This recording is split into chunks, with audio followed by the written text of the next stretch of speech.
Hey, what's going on, everybody? It's Brian at Frams Cam. It's about noontime. Just finishing up cleaning. Now it's time to start feeding. So this takes a while, but I steamed the cages again. I try to steam the cages at least twice a month. I don't do it every week anymore. It's very time consuming. I obviously have to pull every chameleon out, clean the cage real good, spray it down with chlorhexidine, let it sit for a few minutes, and then I steam it like crazy, and then I flush it out with regular water with my hose. And then I back all that out. So it's a long process, but it does really clean the leaves off. It really does give it a nice cleaning, and it's very sanitizing to do it with steam, obviously. Then with chemicals, the only chemical I really like to use is chlorhexidine. I do use F10 about once a month. Sometimes if the cages are really gross, I'll take them outside, I'll spray them down. Sometimes I'll use ammonia, really clean them out real good. That's why all my cages are really easy to take off the rack real quick. All I have to do is disconnect that one little hose. Most of the heat lamps are up on top of the racks. This one I just have to move one to a side. But I try to make it as easy and as fast as possible because obviously I'm dealing with a lot of cages. All those little cages, they fit right in the sink, so we wash all those cages in the sink. The biggest cages I don't usually take apart. I'll take them apart here, flush them out real good. Get some gloves on, steam them real good. But it's super important, guys, to keep your cages clean. I can't express how important it is. You really should be doing it. I know a lot of people are like, oh, I don't clean my cages once a month. Well, I mean, you're taking a risk, honestly, if you do that. Because if the crickets are eating their poop and everything else, and then they're eating the crickets, and things can happen. So I like to take the extra step. Actually, we take a few extra steps to make sure these cages are perfectly clean. And that goes for all the baby cages as well. They're individually raised and they are perfectly clean, as you can see. We wipe them out every single day. That's some shed, that's not poop, that's shed. That's a good thing, he's growing. But we make sure, and we hand feed these guys. You can see the silkworms on there. We try to hand feed as much as we can to make sure you guys are getting, we try our hardest to get you friendly cams, but if you ask a lot of people, they do say that our cams seem to be a lot more friendly. And I think it's because we do spend a lot more time with them, hand feeding them, getting used to us putting our hands in their cages. And honestly, I can tell you from doing this since 2013, it does make a difference, especially silkworm hand feeding them. They love silkworms. Once they realize you're just putting silkworms in and you're not trying to hurt them, you guys are good to go. I mean, honestly, I can make almost any chameleon friendly. I've done it. I've had chameleons that used to bite me all the time, and I've tamed them way down. So at least I can go in there and they tolerate me. I can pick them up without them biting me. I don't have a mean chameleon in this room right now to even show you because the last one is not mean anymore. He's totally calmed down, and he's actually pretty friendly. You can see my little puppy. What are you doing? They like to sit right under there. But every one of our chameleons, guys, are individually raised. We do not put more than one chameleon per cage.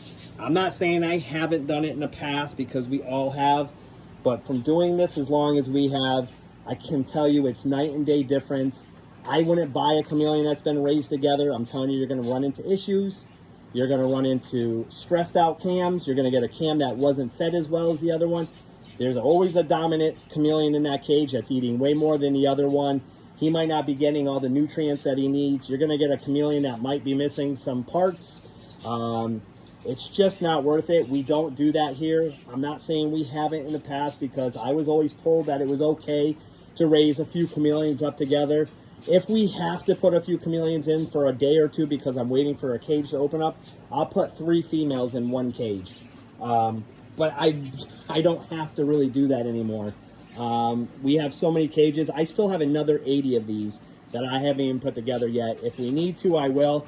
I'm almost to the point where I might need to expand one more rack. I haven't done it yet. I'm trying not to because obviously my electric bill goes up.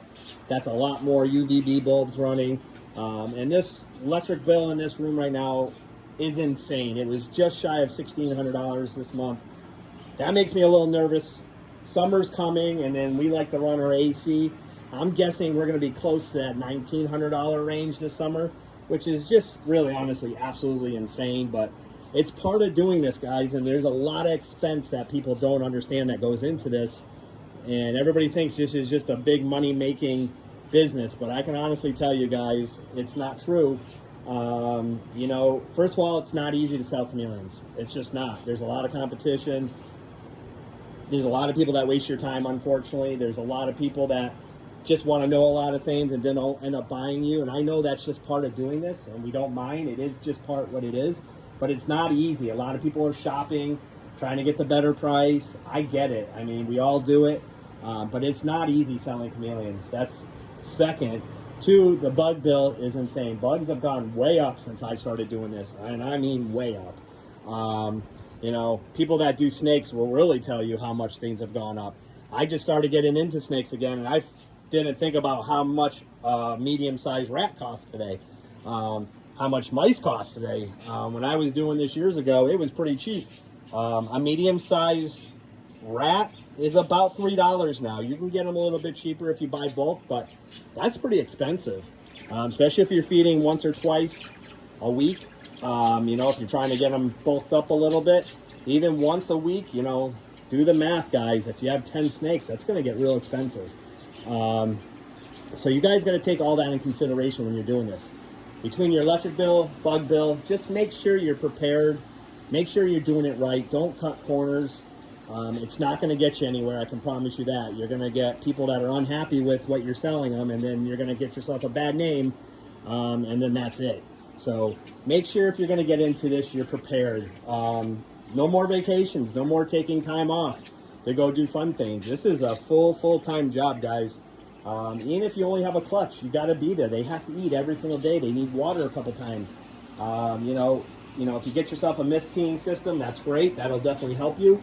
But you're going to have to feed those guys every single day, up to 10, 15 bugs. Do the math on that. You got 30 times 10. That's 300 bugs a day times 30. Yeah, it goes quick, and bugs are not cheap. So I'm not trying to scare anybody from doing this. I just know so many people reach out to me, and they're like, oh my God, I'm going to make so much money on my first clutch. And I just sit there, and I don't want to laugh, but it doesn't work out that way. It's very hard to sell females. So if you think it's hard to sell the male, wait till you try to sell the females. That's even another whole topic that I could get into. So just be prepared if you guys are going to get into it. I know it always looks good. It sounds better than it is. Carol and I literally almost gave up about 3 or 4 times. We actually had to refinance our house and pull money from it just to survive for 1 year when we were getting into this, because we didn't have the money.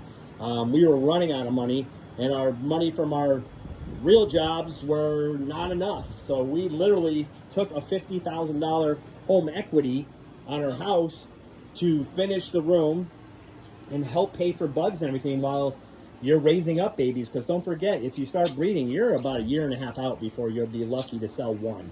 So that's the other thing that comes into play. And then by then, you're probably aggravated because you're not making money and you're just spending money. So this is a long run, guys. It took us a while to get where we are. We didn't just walk into it. We spent a ton of money.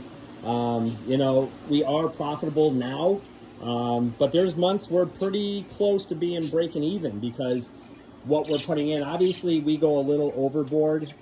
I know we spend more than probably most people do.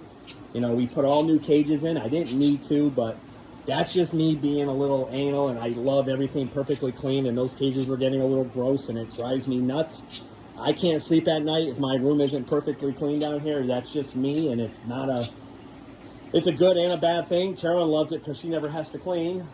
Sometimes I drive her overboard because, like, I can't drive my car with a dirty floor mat. Like, I literally vac my floor mats before I get in the car sometimes because I don't like dirt. I like everything really clean, and I know it's a little overboard, but it's just me, and I've been like this since I've been a kid, my parents said. So it's just who I am.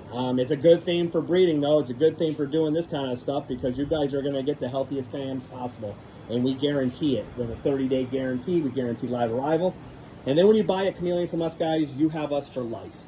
We're not going anywhere. We're always going to be here answering your questions. If I can't get that question answered, I do have some vet friends and vet tech friends that can help us out. So remember that. I hope everybody's having a great day. If anybody has any questions on anything, please reach out to us. We're always here to help you guys. Hope everybody's having a good day, and I will talk to you guys real soon.